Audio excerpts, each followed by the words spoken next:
திருவள்ளூரை அடுத்த கைவண்டூர் பகுதியில் வசிக்கும் சுனில்குமார் என்பவருக்கு சொந்தமான 1200 சதுர அடி காலி வீட்டுமனை நிலத்திற்கு தடையில்லா சான்று பெற கடந்த ஆண்டு டிசம்பர் மாதம் விண்ணப்பித்த நிலையில் 6 மாத காலமாக தடையில்லா சான்றிதழுக்கு அலைக்கழித்த நிலையில் ரூபாய் 5000 லஞ்சம் கொடுத்தால் மட்டுமே வீட்டுமனைக்கு தடையில்லா சான்று அளிக்கப்படும் என பூண்டி வட்டார வளர்ச்சி அலுவலகத்தில் பணிபுரியும் உதவியாளர் கூறியுள்ளார்.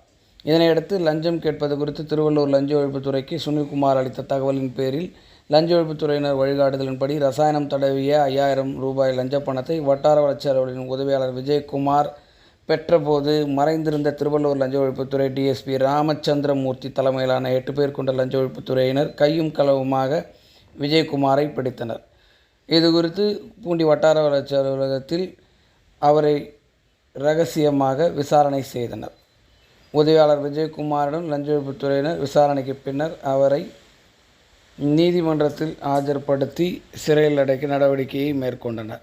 பூண்டி வட்டார வளர்ச்சி அலுவலகத்தில் உதவியாளர் விஜயகுமார் என்பவர் 5000 ரூபாய் லஞ்சம் பெற்று கைதான சம்பவம் அப்பகுதியில் பரபரப்பை ஏற்படுத்தியது.